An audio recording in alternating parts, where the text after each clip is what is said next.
Hi, Mom. Thanks for watching. And if you're not my mom, hi. Also, thanks for watching.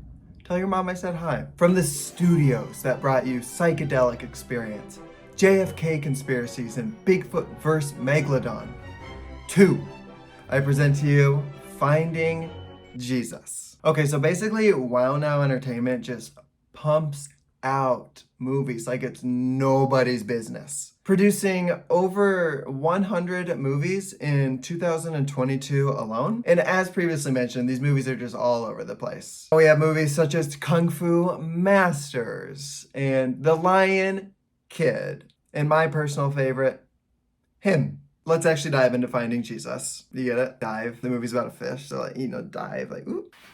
So right off the bat, the movie decides that ripping off Finding Nemo simply isn't enough for them. So they decide to just basically frame by frame copy over the SpongeBob theme song intro as the intro to this movie. So immediately we're introduced to our two main characters, Muggles and Joy. I don't really know why they decided to go with the name Muggles. Maybe since it's a Christian movie, they wanted to place a little extra emphasis that there is no witchcraft in this movie. These are just regular fish. Except they talk. So we start out the movie with Muggles and Joy just hanging out, having fun, talking about how much they love to eat algae, especially with their best friend. And it's here that we learn about their purpose in life. Joy, I can't think of anyone better to search for algae than with you. What could possibly be better than doing what you were born to do with your best friend in the whole world by your side? Nothing. It's fantastic. So, a nice informative first scene here. We get to learn about a fish's purpose in life. I knew about a dog's purpose, but I had no clue what a fish's purpose is. I kind of feel like maybe since it's a Christian movie, the purpose should be to get closer to God, or I don't know, just grow in their faith. I'm not a fish. What do I know? So now we're off to meet Professor Shark, and we spend like half of the movie here because this guy just talks the slowest way possible. I love days like today. And I cannot stand this guy, so I'm gonna try to gloss over him as much as possible. It's kind of hard to, because again, they spend half the time just talking to him. And he's just constantly stumbling over his words. Like he can't spit out a single sentence without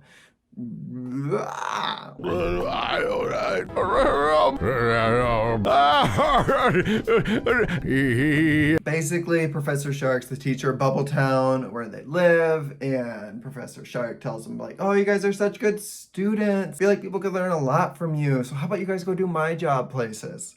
So he sends him off to help out this one guy. And here you might be asking, who is it that needs help? Who do they need to go help? Well, they make sure to let you know in the movie. Why, it's Scary Henry. Scary Henry? Scary Henry? Yes, Scary Henry. This isn't just me clipping them saying Scary Henry. This is them just mentioning his name 4 times in a row in the movie. As you know, he's always had a bad reputation. But lately it's been getting even worse. It seems Henry is unhappy. He could use a little pep talk. Did they even watch this movie before releasing it? He could use... Like, there's even a part where Professor Shark just forgets Muggle's name and just says Muggle? Muggles and Joy. Muggle! Joy! I swear this is literally just written and performed by AI. Now they're off to see Scary Henry. Scary Henry's sad, and it's their job to cheer him up. And on our way to Scary Henry, we get this cutscene for the 3rd time in just like 5 minutes into the movie. And we are gonna get it many more times. So I'm just gonna start keeping a running counter of this to see how high this actually gets. And get to the bottom of why he's so unhappy. There he is! Could they not have just like tried a little bit with this editing?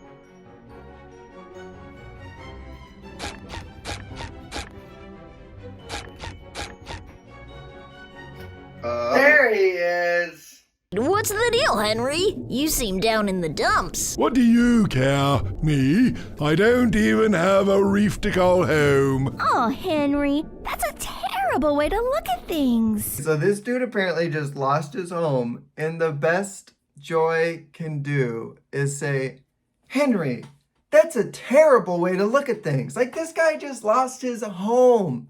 Can you not just have like a little empathy for him? I guess I can't be too mad about this because in The Lion King, when Simba's dad dies, the pig and the rat are just kind of like, well, dude, whatever. Have you tried not worrying about it? Hakuna Matata. I don't care. Anyway, they try to convince Henry to come with them to see this octopus named Mrs. Woodley, who everyone likes. And so maybe she can teach him a thing or two about being liked, because I guess they're not trying to cheer him up anymore. They're just trying to make him popular. Harry declines anyway and just kind of tells him to relay any info. They arrive at Mrs. Woodley's, who the narrator kindly refers to as big ol' Mrs. Woodley. Big old Mrs. Woodley. Our friend is in need, Mrs. Woodley.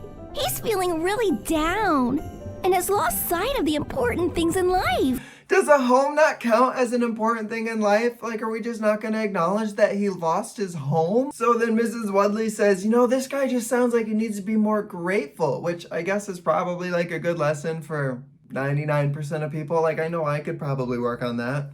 You could probably work on that. But this guy just lost his home. What does he have to be grateful for? Okay, so yeah, they return to Scary Henry and we get this clip. Hey, Henry, feeling any better? Do I look like I'm feeling any better? Yeesh. Does Joy just hate this guy? What does Joy have against Scary Henry? Just look around. That's a smile. I see a smile. You fish sure know how to make a guy feel better. We didn't do anything, Henry. First off, he's been smiling the whole time. Second, you're right, Joy, you haven't done anything. So they return to Professor Shark and just kind of recount the whole experience with him. I'm going to try to gloss over all the Mr. Shark things because I hate this guy. But we do get another cutscene. And we also get some insight into their body temperature. There's no one on our coral reef nearly half as cool as you. Well, of course I'm cool. I'm an ocean fish. My body temperature hovers around 37 degrees Celsius. There's no way that fish have the same body temperature as us. They're cold-blooded, right? Okay.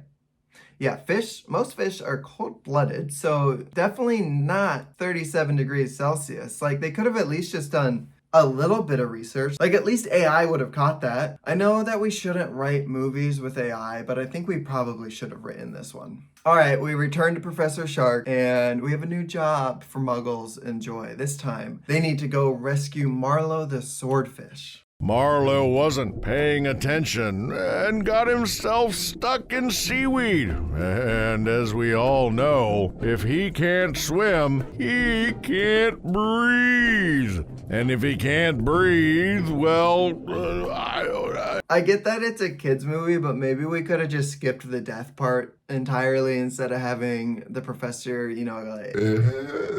Which way do we go? Yeah, do we have coordinates? I'm afraid not. I'm not sure exactly where he is. So, do you know where we need to go? Wouldn't you like to know? Didn't you just say this guy might die? No, I said Okay, can you at least just give us an idea of where he might be? No.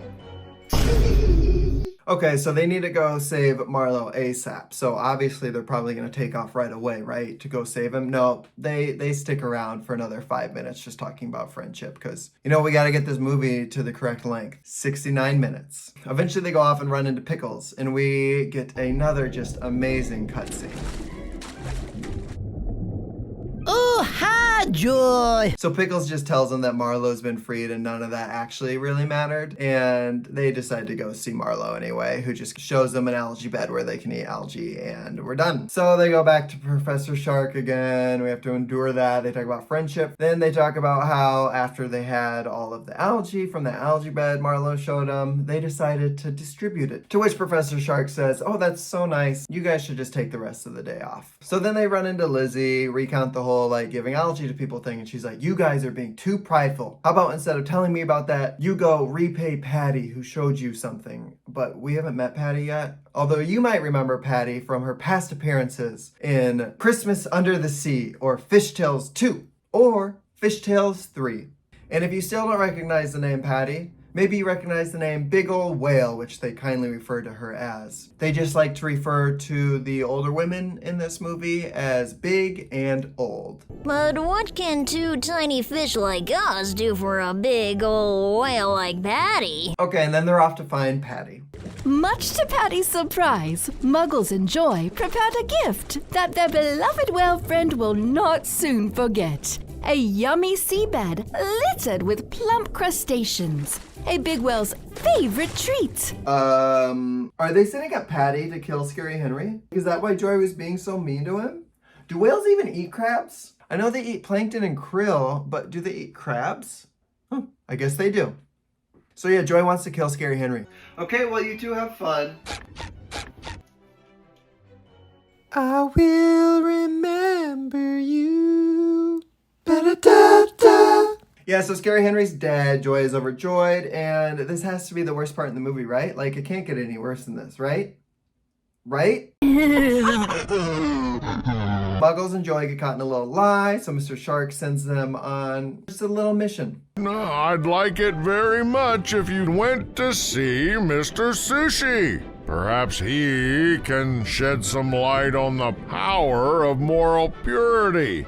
Okay, so his name is Mr. Sushi, but maybe that's okay, and they won't do a stereotypical voice for him. I always thought you two were good, Ripoff fish. Only a few weeks old, too. Oh, Okay, that's not great, but like maybe it's a Japanese guy doing the voice and not a white guy.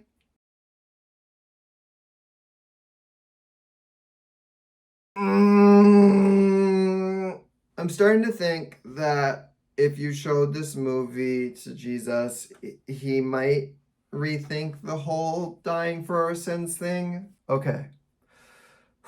We learn Muggles and Joy's home was destroyed because of the war crimes committed by Mr. Sushi. What you two did was wrong. So actually, I guess currents just destroyed the entire town, but that doesn't matter because they fixed the whole thing in the matter of seconds. Whatever, they go talk to Boo Cakes, and I guess Boo Cakes also lost his home, but in a different reef, not the one that got destroyed by those currents. And I don't know how this works. They offer him, a lot of empathy, obviously. Hey, Boo, look alive. It's not so bad. You still have your health, and we're still your friends. So at least in this instance, they help Boo Cakes find a new home. And, you actually get like a little good lesson here where it's kind of like everything happens for a reason, but if someone loses their home, maybe just a little bit of empathy. And now we're back with this stupid shark. And this time, we really learned something about him. Don't look now, it's Professor Shark, the beloved teacher of Muggles and Joy. Not to mention, he's at the tippity top of his food chain. Why did they feel the need to say that? Is Mr. Shark gonna eat someone? Are they foreshadowing him eating someone? Welcome to Silly List with Jackson, the part of the show where Jackson comes out and makes a silly list. We join Jackson as he compiles a list of the top 3 fish he would want Professor Shark to eat. At number 3, we have Joy, a known psychopath. She has shown time and time again that she is incapable of showing empathy, and I just think it would be better for everyone else in the sea if she was gone. At number 2, we have Professor Shark himself. I cannot listen to one more word this guy says. So I don't know how he's going to eat himself, but I need him to figure out how. And at number 3, we have Muggle. No, absolutely not. We have Mr. Sushi, the war criminal himself. He needs to pay for his sin. Okay, we have one more scene, and then we're done with this movie. So we're just going to try to rapid fire. We're on it. Off we go. They're just sprinting away, and then it pans out, and they're just walking away slowly. Couldn't we have just ended on the first clip? Whatever, we're almost done. On to the next. Muggles and Joy swim double time to find little Rosie, who is still waiting at the playground, looking oh so sad for missing her play date. Hi, Rosie. So basically, Fizzy and Rosie were supposed to have a play date on Thursday. Turns out it is Thursday today, and Fizzy just missed the play date thinking that it was only Wednesday.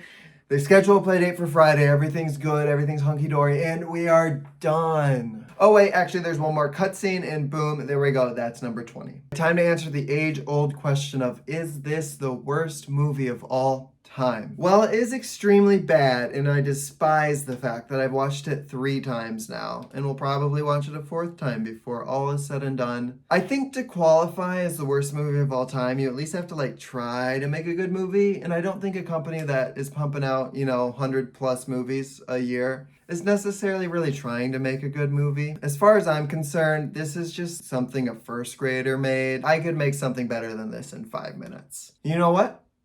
I might actually try to do that. In the beginning, God created the heavens and the earth. God said, "Let there be light," and there was light. God saw the light was good, so he called the light day and the dark night. And then God created Mr. Sushi, who would just not stop taking bites of that apple that you aren't supposed to eat and immediately ruined it for everyone else. And there you have it. That's Finding Jesus 2, since there isn't one already. Sir, another Finding Jesus has hit the big screen.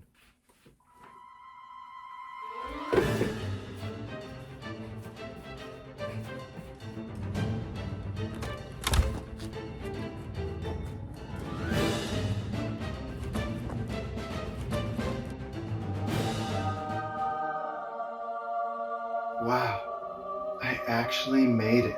Name, huh? Name. Oh, Jackson Twig, but I need to talk to Jesus right now. Don't we all? No, I need to tell him not to watch Finding Jesus 2. Are you even dead? Are you even dead?